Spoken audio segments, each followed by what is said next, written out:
Армысыздар, құрметті қонақтар. Бүгін міне балаларды қорғау күні, мерекеге құтты болсын балаларыңыздың. Еліміздің елеулі, халықтың қалауы бір азамат-азаматшалар болып өссін.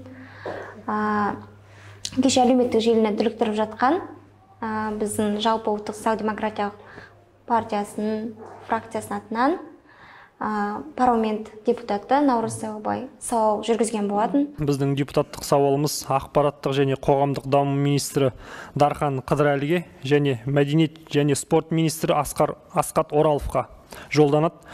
Бүгінгі балақайларымыз ертеңгі болашағымыз, ал қазір олар қандай құндылықтарды бойына сіңіріп жатыр? Мәселен, мультфильм тәрбие құралдарының бірі. Алайда танымдық, философиялық мәні мен заманауи элементтері бар қазақша балалар анимациялық фильмдер әлде жеткіліксіз. Өздеріңізге белгілі, бүгінгі таңда шексіз ғаламтор әлемдік нарыққа жол ашып жатыр.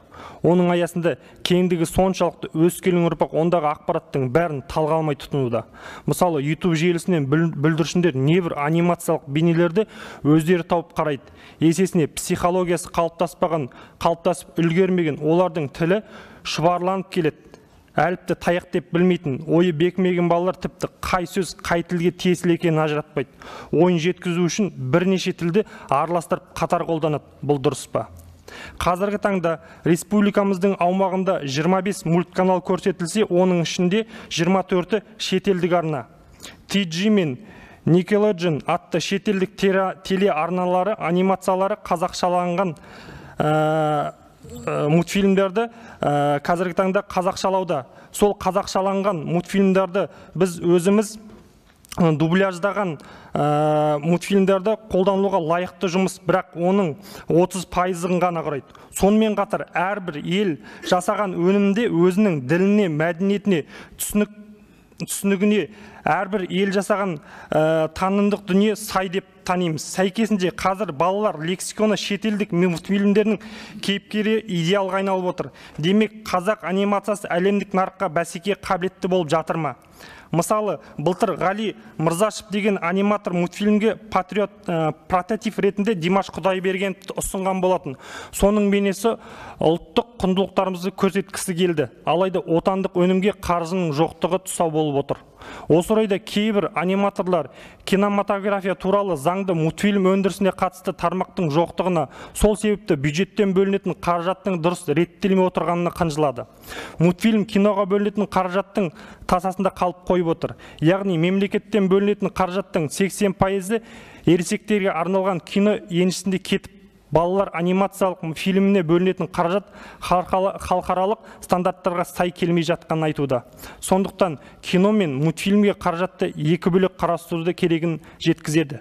Сондай-ақ зейнеткер аниматор Ғали Мырзашев қазіргі Шәкен Айманов атындағы Қазақфильм және кезіндегі Союз мультфильм киностудиялар сияқты жеке қазақ мультфильмін құрып, оған Әмен Хайдардың атын берген жөн. Сонымен қатар ұлттық киноны мемлекеттік қолдау орталығы сияқты балалар анимациялық фильмін қолдау қоры болғанын абзал деп ұсыныс айтып отыр.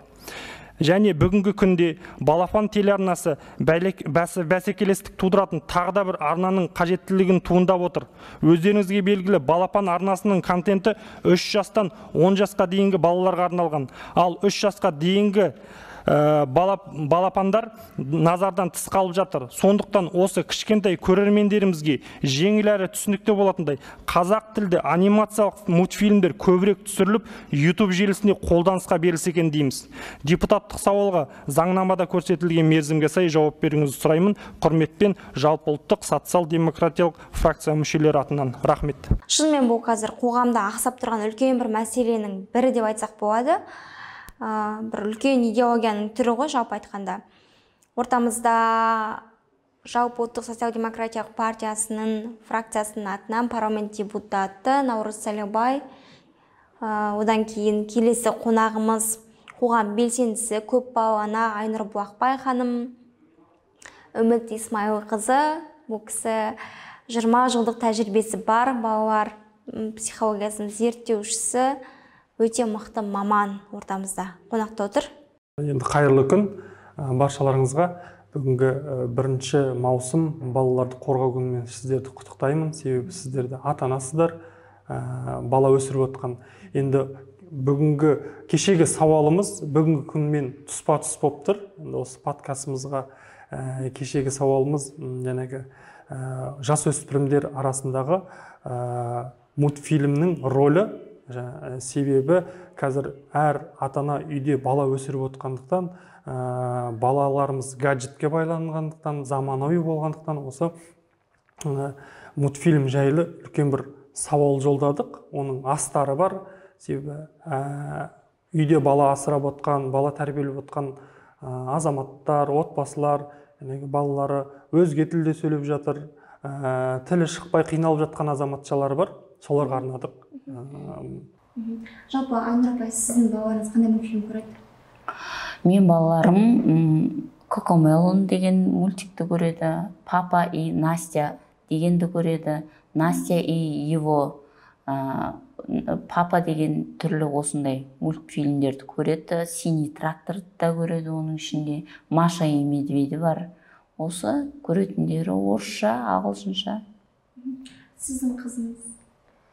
Менің қыздарым, әрине, кішкентай кездерінде жаңағы Хайдиді көрсетуге тырысатынмын, кішкене арасынан таңдап алып, бірақ дегенмен қоғамда қандай көрсетілім бар, соның бәрін көретін. Қазір енді жасөспірімдік шаққа келді, олардың тағылғамы да өзгерді, бағыт-бағдары да өзгерді. Қазір ата-аналарынан кей кезде арақашықтық ұстағысы да келеді, өздерінің секреттері де бар деген сияқты ғой. Сонда да қадағалап отырамын. Дегенмен қазіргі кезде менің балаларымның жас кезеңіне сәйкес жапондық аниме дейді ғой, соған қарай бағыт-бағдар бұрып жатқан сияқты. Жақсы. Наурыз мырза, сіздің кішкентайыңыз бар ғой, Енді мен кішкентайым бар. Менің кішкентайым 7 айлық. Енді өзім қазір зерттеу бойынша жас бөбектер өзі 4-5 айынан бастап осы теледидар гаджеттерге жармасады.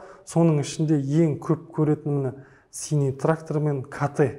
Өйткені ол әлеуметтік желіде көп түсірілген, ол YouTube желісінде қойылған кезде арт-артынан бірінен соң бір қойып кете бергендіктен оған ыңғайлы да. Сондықтан осы орыс тілді КТ мен Синий тракторды көп көретін болар. Ол YouTube-тан терген кезде, сонда соған сәйкес мультфильмдер бірден шығып отырды. Бірден шығып отырды. Не түрткі болды негізі? Не түрткі болды дегенге бұл депутаттық сауалға. Енді қоғамда көп жүреміз ғой. Қонаққа барамыз, далада жүреміз, сайбақтарда жүреміз, естиміз, көреміз. Біреудің немересі, біреудің баласы қоғамда кетіп баратқан жаңағы қоғамдық көлікте отырып балалар гаджетке байланады ғой. Сол кезде ой туады. Гаджетте көрген балалар мысалы өзге тілде сөйлеп жатыр. Гаджет көрген, мысалы заманауи болғандықтан ол бере алмай тұрмайсың, жылайды, бересің, жылағанын қояды. Балапан канал көрген кішкентай бүлдіршіндер тек қазақша сөйлейді. Анау қалалық жерлерде, аудан орталығында тұратын кішкентай бүлдіршіндеріміз, балаларымыз, жасөспірімдеріміз енді қолында гаджет болғандықтан, жаңағы үйде көп уақыт соны қолданғандықтан өзге тілде сөйлеуге мәжбүр болады да, өйткені өзге тілде мультсериалдар, анимелер көп болғандықтан, контент көп көретін. Мысалы бір видеоны 200-300 1 миллиардқа дейін просмотр көрілім болуы мүмкін. Баланы мысалы орыс тілінде, не ағылшын тілінде, не қазақ тілінде тілі қай бағытта шығарып білмейді балалар сонда қазіргі кезде. Енді біз онымен қарым-қатынасымыз үзіліп қалады ғой. Біз ағылшынша білмейміз, біз қазақша отбасымыз. Содан кейін оны балабақшаға бердік. Қазақша тілін шығарсын, ортасы қалыптастырсын деген оймен. Сөйтсе, ол жақтан орысша сөйлеп келді. Енді қараңыз, қазақшасы бар, орысшасы бар, ағылшыншасы бар. Үшеуі бірге қойыртпақ ана жерде. No дейді, суды не дейді, басқаша бір айтады. What деп, су, no, what, бер дейді маған, бе деп. Сонда мен айтам, мынау не болды деймін да, қойыртпақ. Сонда сіз айтпақшы жаңағы түбірлерін ғана айтады да, жалғау жоқ. Ойнайым дегенді ойна, мен ойна, барамын дегенді бар, су бер дегенді бер деп тек қана жұрнақ жалғаусыз ғана айтады да өзі. Сосын ол бір. Енді мәселе тағы да мультфильмдер бар, ешқандай дыбысы жоқ, ешқандай сөйлемейтін мультфильмдер бар. Сондай мультфильмдер бар болады екен. кәдімгі ыммен түсіндіретін. Бұл мультфильмнің зардабы болып тұр ғой, мультфильмнің зардабы ғой, ана контенттің ютубта көріп тұрған дүниесі ғой, енді цифровой әлемнің балалары ғой бұлар. Сол кезде ыммен түсіндіреді, қасыңа түртіп келеді да деп түсіндіреді бүйтіп.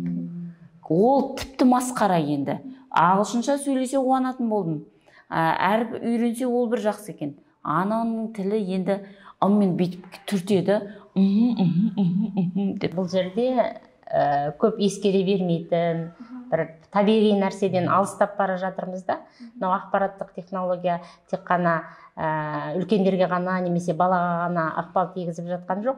Ол бала үшін жаңа, біз үшін де жаңа. Сосын біз қолымызға жаңағы гаджеттер тағы басқалар келген кезде біз ойладық, оны қалай пайдалану, оның реті бар екенін түсінген жоқпыз да, зерттелмей тұрып, парадоксалды болды ғой. Біраз уақыт өткеннен кейін ғана нәтиже береді деп. Біз қолдарына ұстатып қойдық та, енді нәтиже алып жатырмыз да, енді бізді жаңағыдай шошырлық жағдайларға әкеп тұр да. Бұның астарында үлкен мәселе жатыр. Мен көп жылдар бойы университетте жас ерекшеліктер физиологиясы, мектеп гигиенасы деген сабақтан берем. Оны біресе оқу жоспарына қосады, біресе қоспайды. Оны айтайын деп отырғаным, мектеп, балабақша қызметкерлері ол пәнді бұрын міндетті түрде оқитын. Оның баланың табиғаты бізбен сіз ойлағаннан да әлде қайда күрделі. Жаңағы мидың қызметі. Мысалы, айтып отырсыздар ғой, ана мен деп айтады, елде болмаса жаңағы басын айтады, аяғын айтады деп. Сөздің қалыптасуы да, баланың жалпы табиғатының қалыптасуы да бұл өте күрделі мидың қызметі. Жаңа иррадация деген өзінің белгілі бір ерекшелігі бар мидың, стереотиптері динамикалық, оның барлығы өте терең зерттеуді қажет ететін, бізге көзге көрінбейтін, бірақ оның барлығы өзінің ықпалын тигізетін процестер. Мысалы, анау мультфильмді көріп отырады ма, бала міндетті сол образға кіреді, соны миға жаңа сигналдар анализаторлар арқылы келіп түседі ғой, сезім мүшелері. Сол кезде мидың бірнеше аймағын ол қоздырады және тежейді. Көрдіңіздер ма? Сол кезге алады да ол рөлге кіреді. Көрдіңіз ба? Ол рөлге кіреді. Сол арқылы өмірде кейін өздерінің жаңағыдай психологтардың айтып жүрген травмасы әзір жолда қалады. Ертең ана образға, рөлге кірген кезде ол біз даже өзіміздің баламызды бері қарай алып шыға алмай қалуымыз да мүмкін. Ол да мүмкін. Көрдіңіз ба?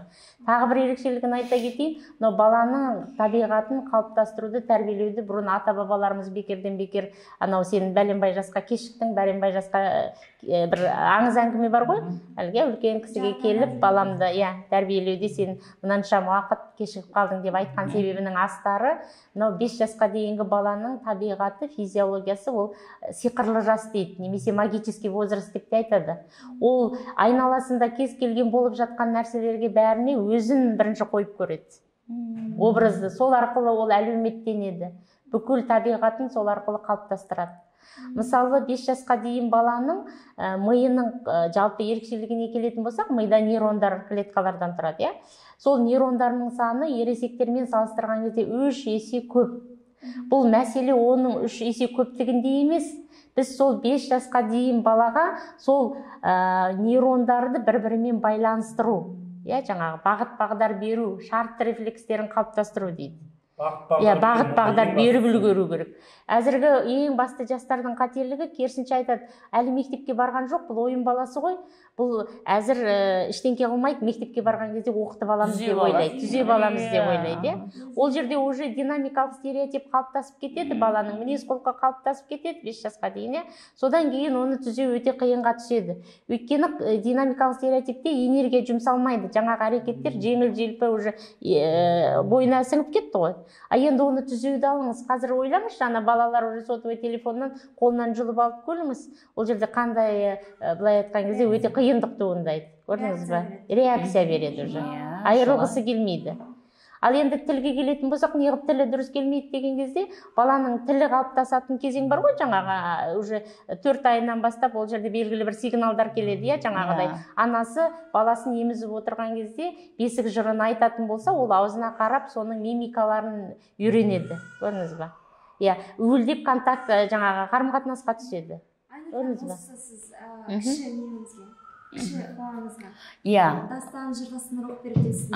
Осы 5 бала тудым ғой енді алдында. 5 балама қарап тұрсам осы нәрсені мен жіберіп алған сияқтымын, қателіктерді. Көбіміз жіберіп алдық. Көп қателіктерді жіберіп алғаннан кейін 6-шы баламды босандым ғой, осы нәрсені түсіндім мен. Мен негізінде о бастан анау туғаннан бастап дұрыстауым керек екен деген нәрсені ішіме көңіліме түйіп жүрдім да, осы 6-шы баламда мен күнделікті туғаннан бастап күнде менде қиса терапия, күнде бір аңыз айтып беріп отырамын. Міне бүгін 3 айдан асты ма, бүгін 100 ба, міне бүгін 100-ші аңызын айтып шығып келіп отырмын үйден. Өйткені мен күнделікті ол менің аузыма қарайды, ол мені күтеді, менімен әңгімелескісі келеді, менімен контактыға түскісі келеді бала. Кәдімгідей сол әңгімем шынымен де сіз айтқандай менің аузыма қарап емген кезде мен сөйлеймін ба, міндетті түрде менің аузыма тоқтай қалып аузыма қарап отырады, не айтады екен деп. Имитация ғой, қайталайды ол. Сол дыбыстық үйлесімділікті, қатаң, ұяң, үнді деген дыбыстар бар ғой.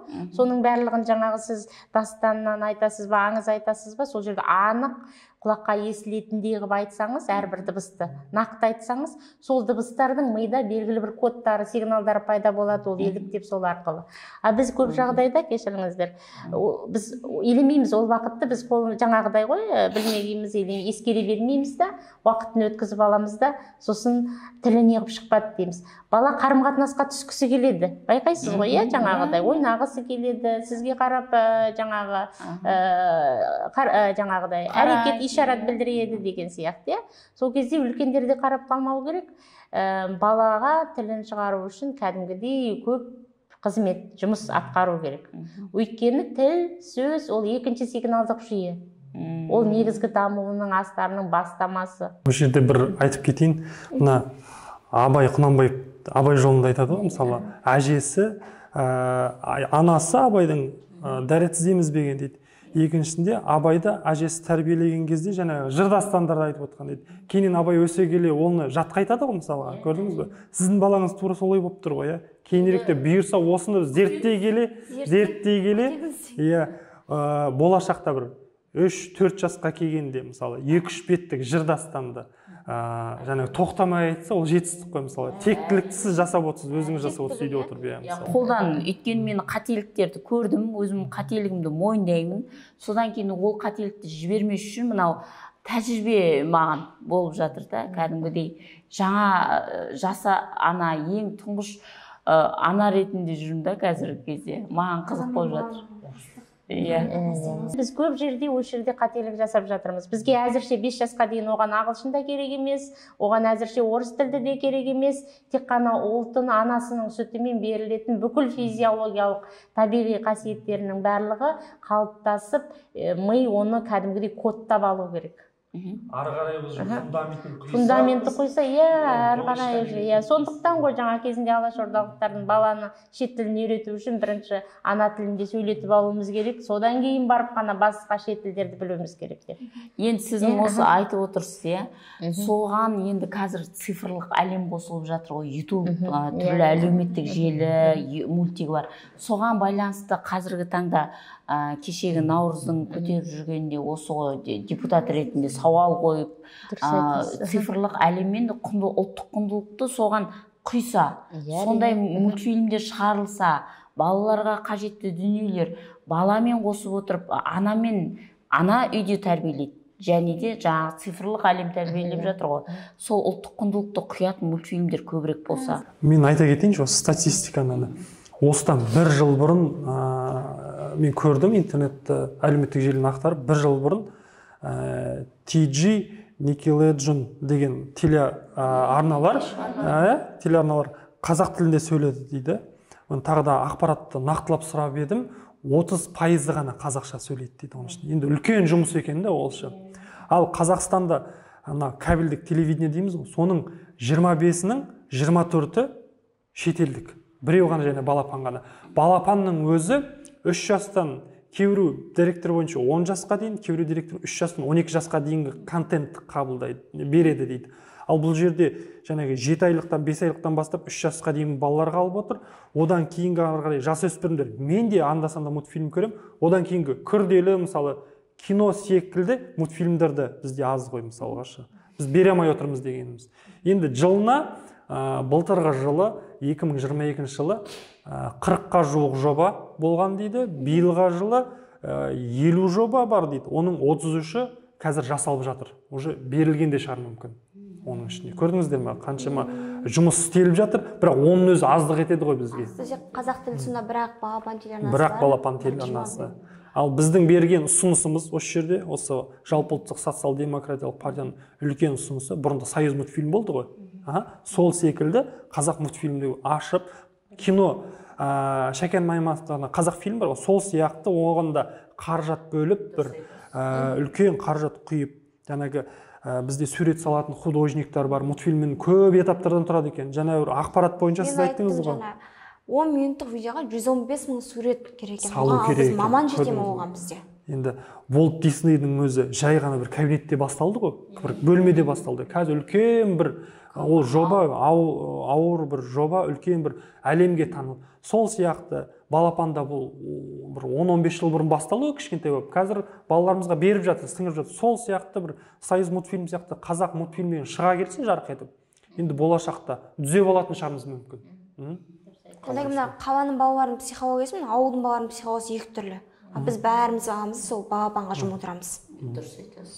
Сол негізінде өте орынды қозғадыңыз. Шынымен де мынау ақшаны аямай құю керек, қаржыны көп саласын балаға. Себебі оны кезінде алаш қайраткері Әлихан Бөкейханның өзі айтып кеткен. Әлихан Бөкейханны депортациялайды ғой Мәскеу қаласына. Сол уақытта неге қазақтың баласы сәл енді сауаты кемдеу, неге орыс баласы өте сауатты, неге бұлардың көздері ашық, көкіректері ояу, бәрін қағып алады, бәрін сіңіріп алады деп зерттей бастайды. Зерттеп қараса, олардың үкіметі, кәдімгідей Ресей үкіметі келе ма ол қисынға, келмей ма, шетелден келген әдебиеттердің бәрін орысшаға аудара береді екен. Неге біздің балалар соны оқымасқа дейді?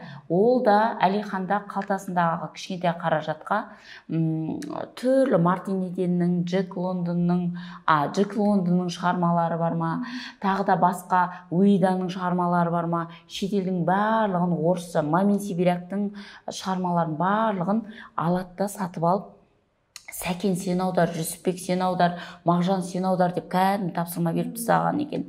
Сөйткен кітап 1932 жылдан 38 жыл, 6 жыл аралықта ештеңеге қарамастан алаш қайраткерлері 300 кітапты аударған екен. 300 үлкен жұмыс.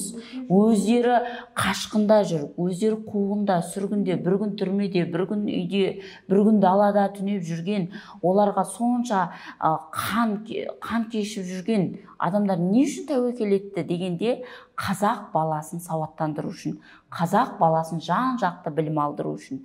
Енді сондай дүниені біз қолымызда бар нәрсе бола тұра, бар нәрсе жағдай жасала тұра, неге осы дүниені енді цифрлы, неге біз ютубқа, түрлі әлеуметтік желіге мультсериалдарды, мультфильмдерді жасамасқа, аудармасқа, өзіміздің дүниемізді соған құймасқа?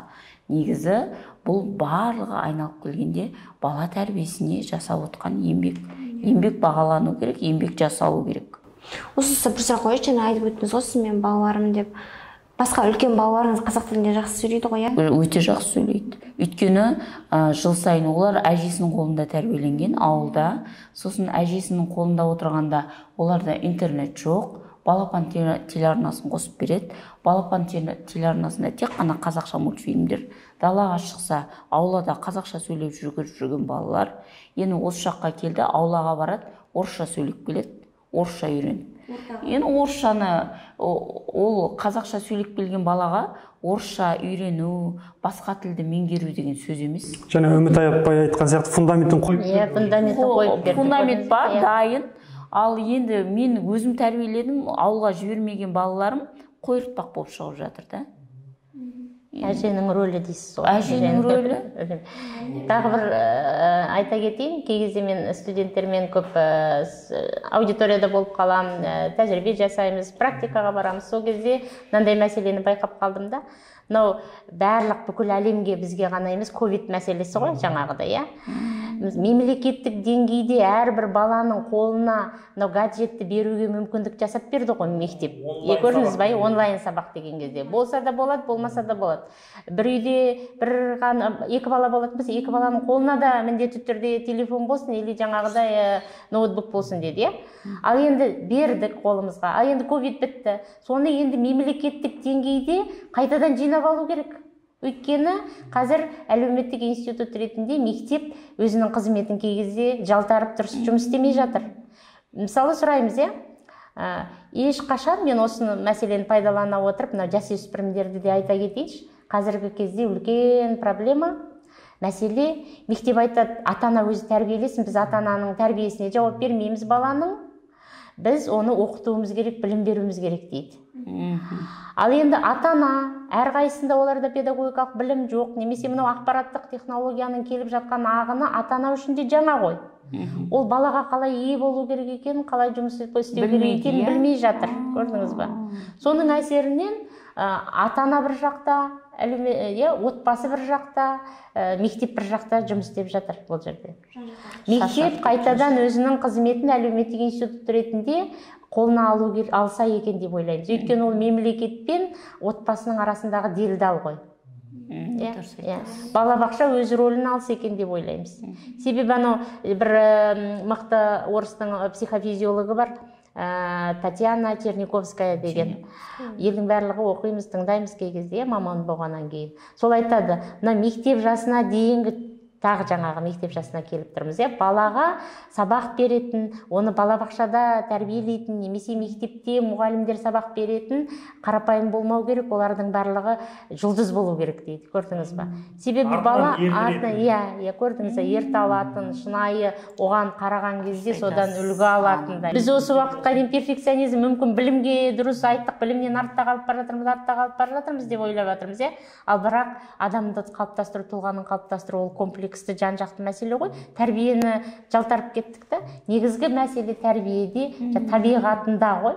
Алдар көсе, бай мен кедейдің ортасы енді кәдімгідей арақашық бөлінеді. Айырмашылық деген өте көп енді. Саралау керек. Саралау керек. Бізде де бай болса, ойбай деп айтамыз ғой, өзіміз де айтып жүреміз ата-аналар. Алдар көсе бойынша айтып кетсем, алдар көсе жақсы, күшті түсірілген бәрілеріңіз көрген шығарсыздар. Бірақ алдар көсені бұрында кеңес өкіметінде білесіз ғой, енді бәрі коммунизм болды, бәрі тең болды. Байлар о жерде бір басқа бір жаман кейіпкерді көрсетті ғой. Тура сол бір кезең ба деп ойлаймын мен. Себебі алдар көсе байдан алып кедейге береді деген сияқты. Құнанбайды да бәленбай жыл бір феодалист деп жек көріп келдік қой, мысалы қарап отырсаңыз, Байларды жек көрінішті ғой. Ол заманда расымен де большевиктердің кезінде байларды кәдімгідей жинап алғанда ауыл-ауылды аралатып, мыналар оңбағандар, бұлар халықтың жаулары, бұлар қатыгез ақшаларын тартып алған деп кәдімгідей аралатып, байларды жаман қылып көрсеткен екен. Сол нәрсе қалып қойған алдар көсенің ішінде. Халық пен биліктің ортасы сол үшін алшақ деп ойлаймын. Мүмкін. Балаларымыз көріп өскен ертең қандай. Сананың қалыптасуының өзінің белгілі бір кезеңдері бар ғой. Сол кезде көрдіңіз бе, анау ұжымдық сана қалыптасып кеткенде бай мен кедейдің арасындағы анау байлар жаман, кедей деген ол адал деген сияқты. Ол дұрыс емес екен. Негізінде байлар деген нағыз спонсорлар болған екен. Мынау осы жөнде тағы да айтайын. Алаш қайраткерлері негізі қалталары жұқа адамдар. Олардың қатты бір қалталары қалың болғандықтан олар кітап шығарған жоқ. Олардың бүкіл қазақ газетінің кәдімгідей өркендеп бүкіл неге өте мықты тиражбен таралған қазақ газеті екен. Сонымен қатар кітаптардың да шығуына кеше 300 кітап жайдан жай шыға қалған жоқ қой, жаңағы 6 жылда. Барлығын қазақтарды байлар кәдімгідей демеушілік жасаған. Неге осыған қазіргі біздің қазақша шығатын мультфильмдерімізге байлардың демеушілік етпеске? Неге олар осыған бала тәрбиесіне қатысты олардың шынымен де бәрін үйінде болып жатқан жағдай ғой ол мәселе? Осы сәтті пайдаланып тұрып айтуға болады? Киноға бизнес есебінде қараймыз. Неге бизнес есебінде қарамасқа? Неге байлар, біздің қазақтың байлары осыған демеушілік жасамасқа? Бірінші осы біздің қазақтың байларына қарата айтқым келеді. біздің бала тәрбиесіне ең маңызды нәрсеміз осы мультфильмдер. Мультфильмдерге ақша құюдан аямаңыздар. 80%, кеше айттыңыз ғой соңында, 80% мысалға отандық кино өнімнің 80% киноға кетеді ғой. Мысалға бізде қазір білесіздер, көбінесе комедиялық кино көп түсіріліп жатыр, иә? Мысалға 80% ақшанда бөлінеді, 80% киноға. Мысалы бұған дейінгі түсірілі көшпенділер бар, жаңа қазақтың тарихы туралы. Енді бұл жерде біз мультфильмнің жанрын көтерген соң, және бөлдік қой біз. 1 жастан 3 жасқа дейін, 3 жастан 6 жасқа дейін, 7 жасқа дейін, ары қарай тағы да сіздердікі сияқты. Сіз айттыңыз, қыз балам аниме кертіп, қазақша аниме түсірсе, иә? Енді үлкен жұмыс, оны біз ауызбен айтқанға. 4 канал болса, оны бизнес ретінде қолданса тіпті керемет қой, иә? Оны көрушілер бар ғой. Қараңыздар, біз жас ерекшелік физиологиясына қайта тоқталатын болдым ғой, өйткені психофизиологиясы ең негізгі болып тұр ғой. Сол кезде астары ел болам десең бесігіңді түзе деп бекер айтқан жоқ қой, иә? Дұрыс айтасыз, иә? Мынандай мәселе болып тұр да, жаңағы 5 жасқа дейінгі балада, жалпы балабақша кезінде болсын, жалпы үйде тәрбиеленгеннің өзінде де, ол бүкіл кеңістігін қабылдап үлгеру керек. Көрдіңіз бе? Біз ойлаймыз, анау жыныстық жетілуді қалай баламызға жеткізсек екен, қалай тәрбиелесек екен дейміз ғой, оның ұл бала ретінде, қыз бала ретінде мәдениеті, элементарлы ерекшеліктері, физиологиялық, анатомиялық ерекшеліктерінің барлығы баланың тілінде 5 жасқа дейін уже қалыптасып, қабылдап үлгеру керек бала. Біз мән бере бермейміз, жапон халқы аса мән береді, кеңістігін тар жер ғой оларда енді, кеңістігін ұйымдастыру.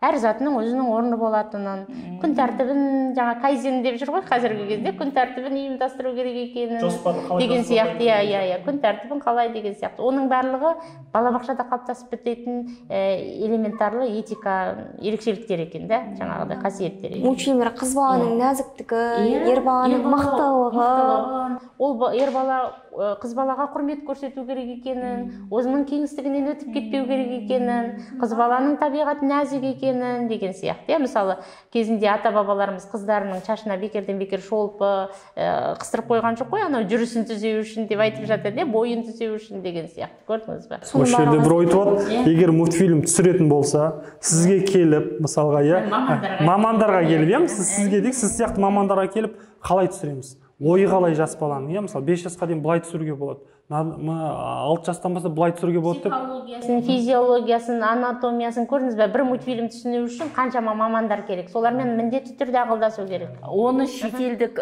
мультфильм түсіретіндер міндетті түрде жасайды. Міндетті түрде психологы болады екен қасында. Бәрін кәдімгі анатомиядан сабақ беретін, сол анатомдарды да сол жерге әкеп қояды екен. Сосын барып түсіреді екен. Өйткені қараңызшы, мынау организмнің өзі симметриясын, дұрыстап жаңағыдай қандай мүшелерден тұратын, кейбір мультфильмдерді қарасаңыз бір мүшесі жоқ адамдар жүгіріп жүреді ғой. Ол дұрыс емес нәрсе, мысалы қарап отырсаңыз, баланы қабылдауы тұтас болу керек, ол табиғатты бір тұтас қабылдап білу керек. Бүгін бізде ресми ақпарат шығып жатыр, қазір айтайыншы мен. 6.738.016 бала бар екен Қазақстанда. Жартысы ғой, тіпті. Бұл мемлекеттік деңгейде бала мәселесіне қарауды қолға алмасақ, аса қауіптің алдында тұрмыз. Кеше Алматы қаласынан интернеттегі кезде ресми мәліметтерді қарап отырам, сол кезде айтады, жасөспірімдер арасында синтетикалық заттарды пайдаланудың мөлшері артып бара жатыр деп. Көрдіңіз бе? Сол кезде біз баланың күн тәртібін дұрыс ұйымдастыра алмай жатырмыз деген сөз, мектеп пен ата-ананың арасындағы, отбасының арасындағы байланыс үзіліп қалды деген сөз, жаңағы ана мен баланың арасындағы байланыс үзіліп қалды деген сөз. Яғни біз оған бағдар беріп қадағалай алмай отырмыз. Осы жерде жаңа сіз айтып отырсыз ғой, күн тәртібі деген. Балада қаншалықты уақыт көп болса, соншалықты жаман ойларға берілу деген ол көбірек пайда болатын сияқты. Және сіз айтпақшы, күн тәртібін реттеп беретін болсақ, біз сол жүйемен жүрсе, ол ешқайда кетпейді деп ойлаймын. Мысалы, динамикалық стереотип деген бар, мінез құлықтың ол физиологиялық астары болып табылады. Оны біз жаңағы қолына гаджет беріп, күні бойы жатады, Ода стереотипті бұзу өте қиын екен білесіздер ғой. Мысалы, сіз өзіңіз таңғы сағат 7-де оянып жүрдіңіз. Бүгіннен бастап 4-те оянам десеңіз, бірден оянып кете алмайсыз ғой. Уже сізде стереотип қалыптасқан, сағат 7-де оянасыз, или 8-10-да оянасыз. Кейбіреулер мүмкін түсте оянады, Өзін өзі тәрбиелеу өте қиын ғой. көрдіңіз, балада да сондай. Егер әзір гаджетке үйреніп алды, өзінің әрекеттері бар, белгілі бір қалыптасатын. Ал енді басқа дұрыс нәрсеге үйрену үшін кішкене энергия жұмсау керек, күш жұмсау керек деген сияқты да. Сондықтан бейжай қалдыруға болмайтын мәселелер баланың тәрбиесі деген. Иә. Қандай ұсыныстарыңыз бар өздеріңіздің?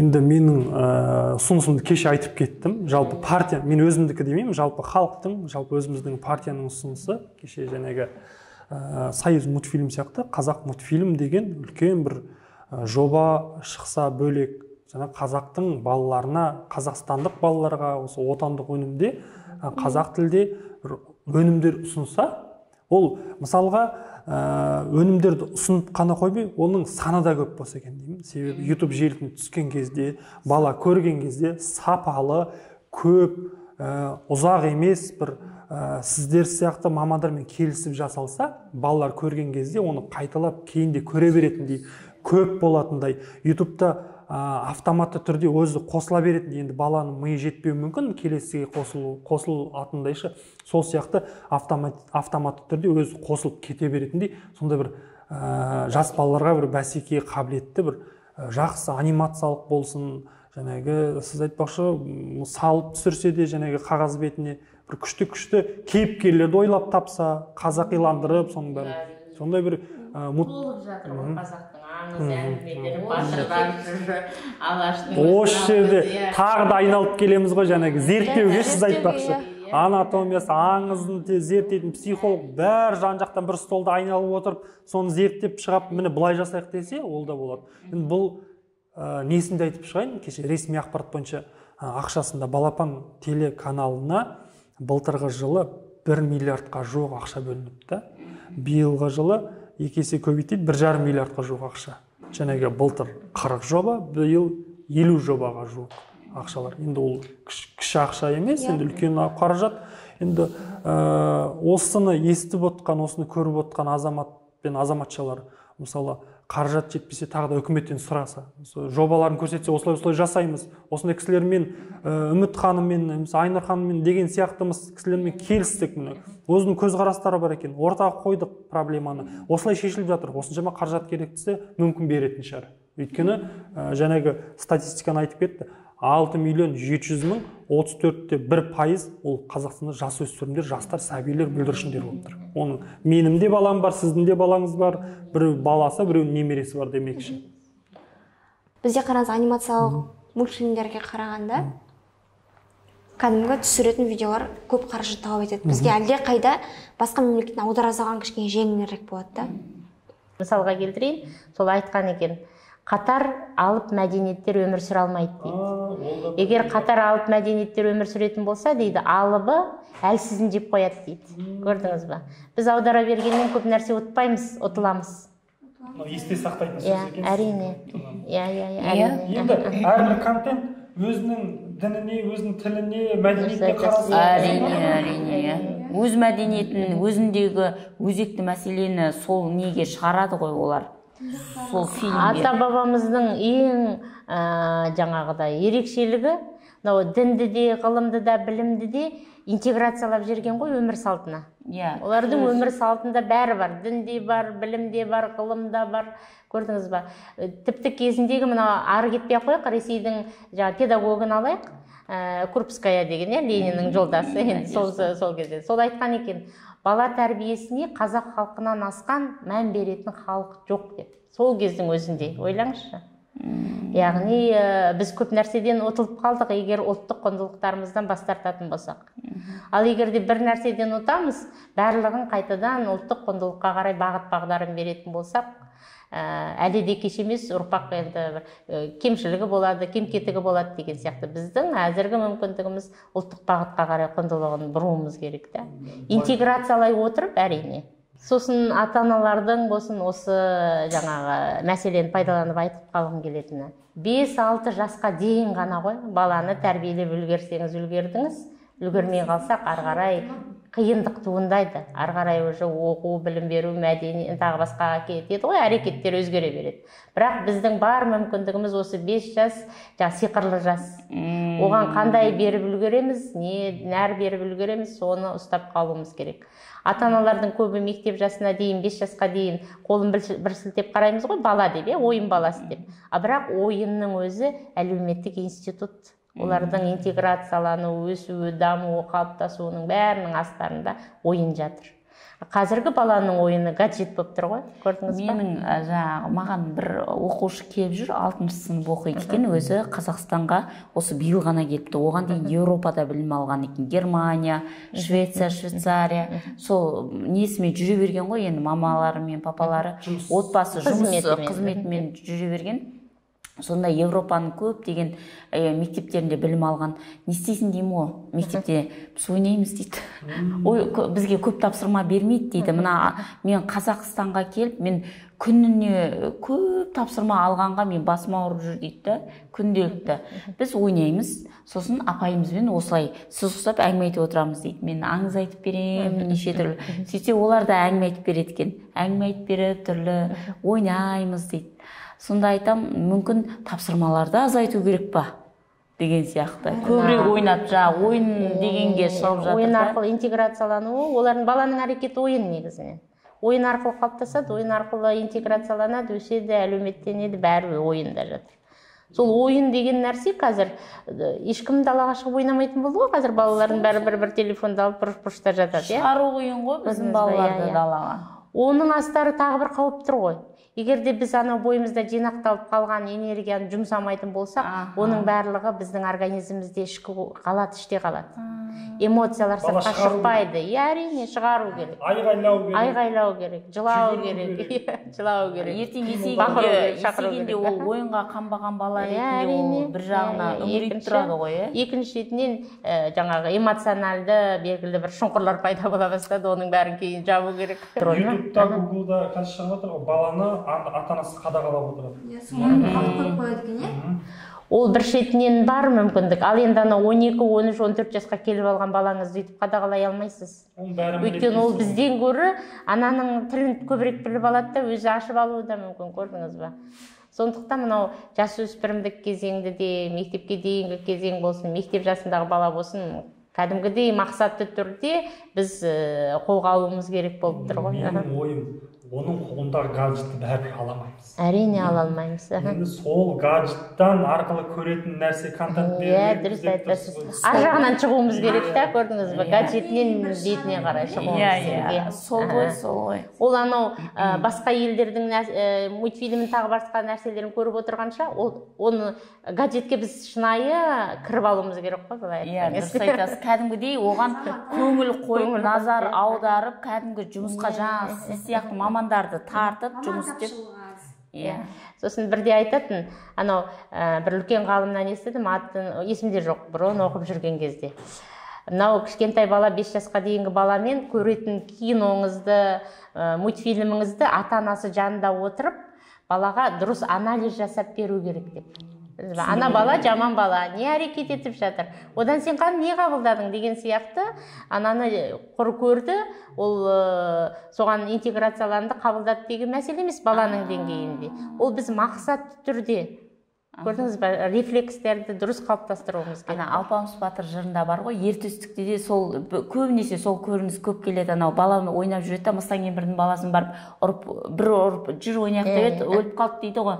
Сосын нағып жүрсін, Мыстан кемпір ұрсады ғой. Нағып жүрсін сен, одан да анау өзіңнің 9 ағайының жоғалып кетті, соны тауып алмайсың ба? Алпамыс батырда, сен өзіңнің анау кетіп қалған жарыңды алып келмейсің ба деп. Сондағы ана Мыстан кемпірдің несі айтып отырған месседж, бұл жерде лақтырып жіберіп отырған. Сен жаман бала болма. Сен ана ұрған нәрседен ана жөндеп жүр. Басқа жаққа жұмсау арқылы күшіңді сен басқа жаққа жұмсау арқылы өзіңнің шын күш қайратыңды көрсете біл деген. Анализ жасайтын бір не шықса, бір қыз шығып, анализ жасап берсе. Қазіргі кезде жоқ, мені осы бойынша қазір кинотерапия деген бар. мысалы психологтардың пайдаланатын әдіс тәсілдері бар. Кей кезде тренингтарды өткен кезде Кино кешіріңіз, сөз кино талдайды. Тура сол талдау ол балабақша мультфильмде талдамағанның өзінде де бала көрген кезде ажырата алатындай қылып жасауымыз керек. Иә, қазіргі балалар шынымен де реалист қой, анау көрген нәрсені шынымен де қабылдау үшін тағы да тіке қабылдау қасында адам отыру керек та, талдап отырады. Өйткені ми анализ жасайды және синтездейді. Анализ жасайды, синтездейді. Керегін алып тастайды, фильтрлерінен өткізеді ғой. Анализ жасайды, синтездейді. Егер ересек болмаса. Осыған байланысты Алпамыс Батыр жырын 5-ші сыныптың 56-шы мектептің сыныбы болуы керек. 5-ші сыныпқа оқытты да, мен талдауға шақырды. 5-ші сыныпта отырып, ана Алпамыс Батыр шынымен де түсінбеп, жаңағы Мыстан кемпір неге өлтіріп қойды дейді да, өлтірмей мұғалім де түсінбей отыр. Оны түсіндіріп беретін маман керек та, балалардың өзі түсінбей отыр да, оны оқыды, бала неге өліп қалды деп отыр да. Бұл жердегі мақсат, месседж айтып отырған жаңағы деймін ғой, баланы дұрыс жаққа қарай бағыттау. Сен ондай жаман нәрсе істеме. Сен мына жаққа күш қайратыңды жақсы дүниеге қарай жұмса. Сен мысалы далада жүрсің, ана көше мен көшенің балалары төбелесетін бар еді ғой. Ана көше мен мына көшенің балалары. Сол кездегі нәрсе, сен ана егерде сол бокске баратын болсаң, сен шынымен де күш қайратыңды рингте көрсете аласың. Көшеде емес деген сияқты нәрсемен салыстырып едім. Апа енді түсіндік дейді да. Соған байланысты өзімнің парақшамда мен кітап талдау жүргізем. Бір кітапты оқимыз, кәдімгідей Мэй Масктың, жаңағы Илон Масктың анасы бар ғой, сол Мэй Масктың кітабын оқыдып, соны талдау жасаймын ғой. Бүгін енді нені оқып жатырмыз? 10 минут 38 секунд деген Элиф Шафақтың түрік кітабын оқып болдық, енді бүгін талдаймыз соны. Ана талдаған кезде барып түсінеді да, не айтқысы келіп тұрған, автор не айтқысы келіп тұрған. Және ол кәдімгідей ол бағыт балаға, ол ата-ана ретінде, ол оқып отырған ата-ана ретінде де, жасөспірім де оны түсініп, апа енді мен мынаны енді түсініп жатырмын, сіз айтқаннан кейін деп жатыр да. Сонда бір 400 беттік, 200 беттік кітапта екі-ақ сөйлеммен бір ой ғана пайда болуы мүмкін ғой, мысалға. Екі-ақ сөйлеммен ой пайда болады, осыны түсінсең, міне, сен кітапты оқып жетістікке жетіп. Сосын тұлға тану ғой, Мэй Маск кәдімгі тұлға ғой, кәдімгідей. Сондай бізде қазақта тұлға жоқ па деп сұрақ қойды. Жарайды, онда мен Бейсен және болмыс деген кітап бар. Мен тұлға, осы біздің қазақтың 30 жылда шығарған биік сондай тұлғасы бар ма деп сұрақ қойды да, бар деймін да, балаларды соған қарай тәрбиелейтін. Бейсен Құранбек кәдімгі, Бейсен Құранбекті соны оқып талдадық. Күшті кітап оқып шықтым мен. Тамаша. Мен де мысалы қараңыздар, бәленбай жыл жаңағы осы бағытта жұмыс істеп жүргенімізбен қоғамда осы ашық қоғамға шығыңызшы деп студенттердің ұсынысымен шығып жүрген ғой. Апай, сіздің айтатыныңыз көп, ашық қоғамға сіздің сөзіңіз жетпей жатыр деп. Сондықтан Инстаграм парақшамда енді кіріп жатырмыз сол салаға қарай, енді алып жатырмыз. Заман талабы сондай болып тұр, Біз алмағанымызбен көрдіңіз ба, басқа бағытқа кетіп қалып жатыр. Біз сияқты мамандар мақсатты түрде сол ситуацияны көріп талдаса, көп бола берсін, қаншама адам шықсын, ол бәрібір жақсы жаққа қарай мүмкін жаңағыдай бұрылады. Сондықтан өте тамаша бүгінгі сұхбат. Сіздерден де көп нәрсе алдым. Болашақта әрине жақсы мультфильмдер шығып, балаларымызды жақсы жерге үміттеміз. Сауалдың жауабын күтеміз, Сауалдың жауабы келгенде сіздермен бөлісейін. Жауабы жақсы, сіздерге келгендеріңізге үлкен рахмет. Сіздермен танысқанымызға қуаныштымыз. Алдағы уақытта жақсы мультфильмдер біздің телеарнадан көрсетіледі деген және ютубты күтеміз әрине. Баланың тәрбиесі мен білімі үкіметтің назарынан тыс қалмас екен деген ең басты мәселе осы бала тәрбиесі болсын. Отбасы бір жақта, мектеп бір жақта, үкімет бір жақта қалып қалды қазір. Соны қолға алып, қайтадан жүйеге келтірсек. Ортада баланс керек. Көп нәрсені баланс болса, ұтамыз. Әрине, сау саламатта болыңыздар. Рахмет сіздерге көп.